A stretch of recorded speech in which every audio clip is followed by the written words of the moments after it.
السلام علیکم another back to videos. اسلام کے ارکان میں سے نماز کا دوسرا نمبر ہے، تو ڈاکٹر ذاکر نائب اسی ہی ارکان پر بہت ہی ڈیٹیل کے ساتھ بات کرے گا۔ سب سے پہلے یہ ویڈیو سن لیتے ہیں، پھر اسی کے بعد بات کرتے ہیں۔ بہت ہی زبردست ویڈیوز ہے، تو پوری ہی ویڈیو کو سنیں۔ نئے آئے ہو تو چینل کو سبسکرائب کر لیں۔ اللہ کے رسول فرماتے جس کا ذکر ہے صحیح بخاری میں جلد نمبر 1 کتاب الادان چیپٹر نمبر 75 چیپٹر نمبر 75 حدیث نمبر 652، حضرت انس رضی اللہ عنہ فرماتے ہیں کہ جب ہم صحابہ نماز پڑھتے تھے تو ہمارا کاندھا ہمارے صحابہ کے کاندھے سے لگتا تھا، ہمارا پیر صحابہ کے پیروں سے لگتا تھا۔ اللہ کے رسول فرماتے ہیں، صحیح حدیث ہے سنن ابو داؤد کی جلد نمبر 1 کتاب الصلاۃ چیپٹر نمبر 245 حدیث نمبر 666 666، اللہ کے رسول نماز شروع کرنے کے پہلے پلٹتے اور کہتے ہیں کہ اپنی قطار کو سیدھی کرو، اسٹریٹن یور روز، اور کوئی جگہ بیچ میں مت چھوڑو، اور جگہ کو قریب کرو تاکہ شیطان آپ کے بیچ میں نہ آئے۔ نماز جب ہم پڑھتے ہیں، صلاۃ ادا کرتے ہیں، فرض ہے کہ جب جماعت میں کھڑے ہیں تو ہمارا کاندھا ہمارے ساتھی کے کاندھے سے لگنا چاہیے، ہمارا پیر ہمارے ساتھی کے پیر سے لگنا چاہیے۔ چاہے جو آدمی آپ کے قریب، چاہے 2 لوگ کھڑے ہیں ساتھ میں، چاہے راجا یا فقیر، غریب یا امیر، گورا یا کالا، پیلا یا گھیواں، اگر نماز کے لیے صلاح کے لیے ساتھ کھڑے ہیں تو فرض ہے کہ وہ کاندھے سے کاندھا ملا کے نماز پڑھے۔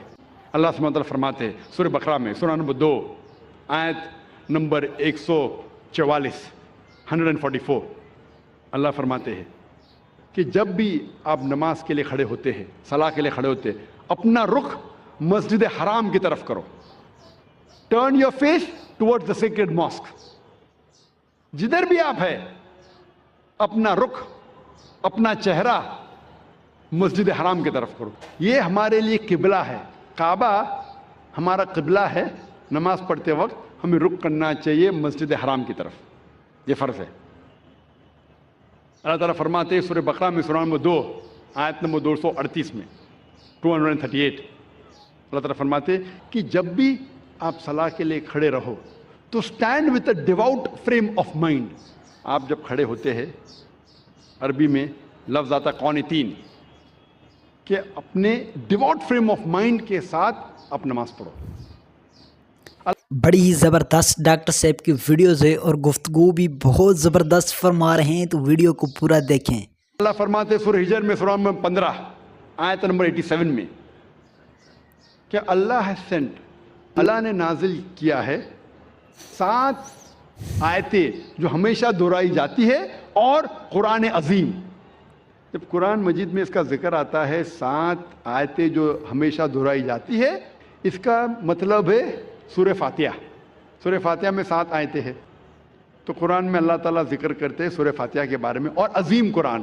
سورہ فاتحہ کے علاوہ باقی حصہ جو قرآن کا ہے اسے کہا جاتا ہے قرآن عظیم۔ تو سورہ فاتحہ کا ذکر آتا ہے قرآن مجید میں سورہ ہجر میں سورہ نمبر 15 آیت نمبر 87 میں۔ اور اللہ تعالیٰ قرآن مجید میں کہتے ہیں کہ صلاح میں آپ کو رکوع کرنا ضروری ہے، اور رکوع لفظ قرآن مجید میں کم سے کم 13 بار آیا ہے، اور صلاح کا اہم رکن جو ہے وہ سجدہ ہے، اپنے ماتھے کو زمین پہ ٹیکنا کہتے ہیں سجدہ۔ اور سجدہ کا لفظ قرآن مجید میں 92 ٹائمز آیا ہے، قرآن مجید 92 ٹائمز۔ اور اللہ تعالیٰ فرماتے ہیں سورہ العمران میں سورہ نمبر 3 آیت نمبر 43 میں، یا مریم مقنتی لربی کی وسجدی ورقی ما یا رقی، کہ اے مریم آپ اللہ کی عبادت کرو اور سجدہ کرو اور رکوع کرو ان لوگوں کے ساتھ جو رکوع کر رہے ہیں۔ اور اللہ تعالیٰ فرماتے ہیں سورہ حج میں سورہ نمبر 22 آیت نمبر 77 میں کہ اے مومنو رکوع کرو اور سجدہ کرو اور اچھے کام کرو تاکہ آپ فلاح پاؤ.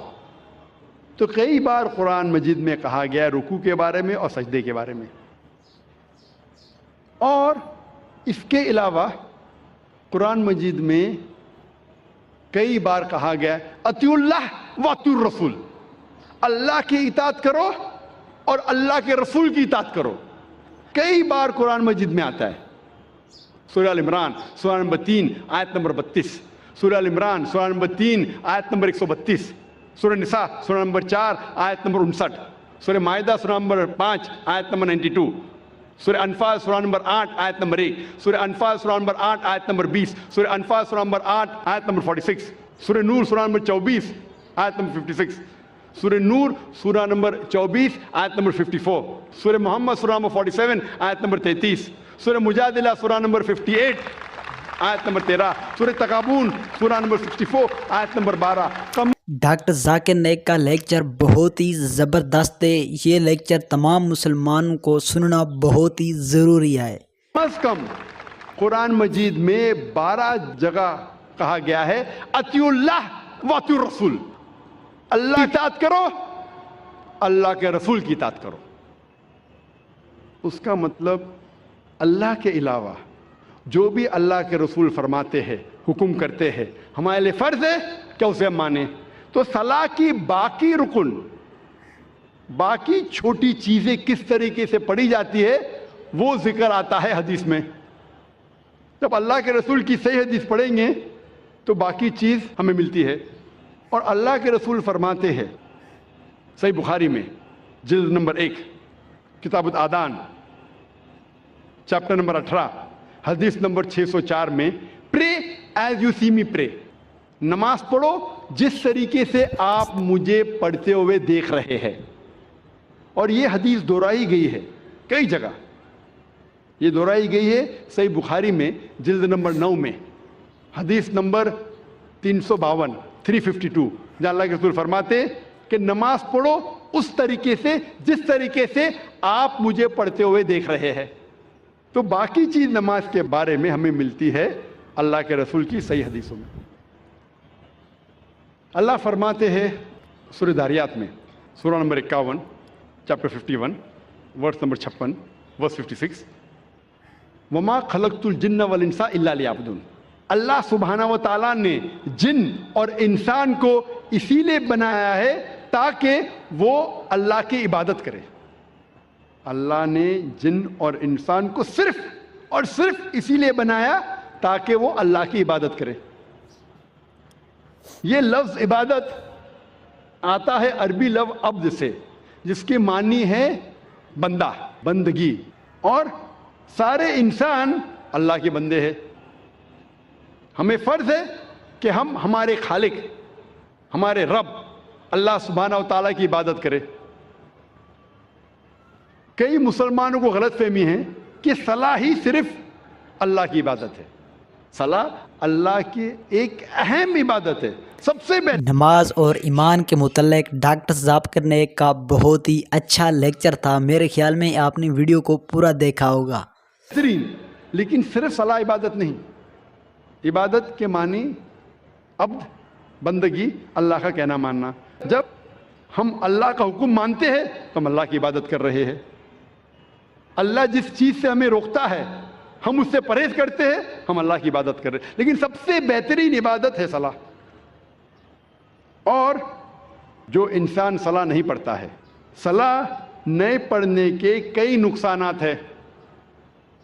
جو انسان صلاح نہیں پڑھتا اس کا ایمان کمزور ہوتا ہے. ہو سکتا ہے کہ وہ اپنا ایمان بھی گوائے. انسان سوچنے لگتا ہے کہ میرے پاس پیسہ ہے، میرے پاس دولت ہے، عیش ہے، آرام ہے، اللہ سے دور جاتا ہے. صلاح نہیں پڑھتا ہے اور دور جاتا ہے. صلاح نہیں پڑھنے سے آپ کی زندگی میں ڈسپلن نہیں آتا ہے. ہو سکتا ہے کوئی شخص مجھ سے پوچھے گا، میں کئی لوگ کو جانتا ہوں جو صلاح نہیں پڑھتے لیکن ایک دم پابند ہے، اپوائنٹمنٹ کے پابند ہے، ڈسپلن ہے.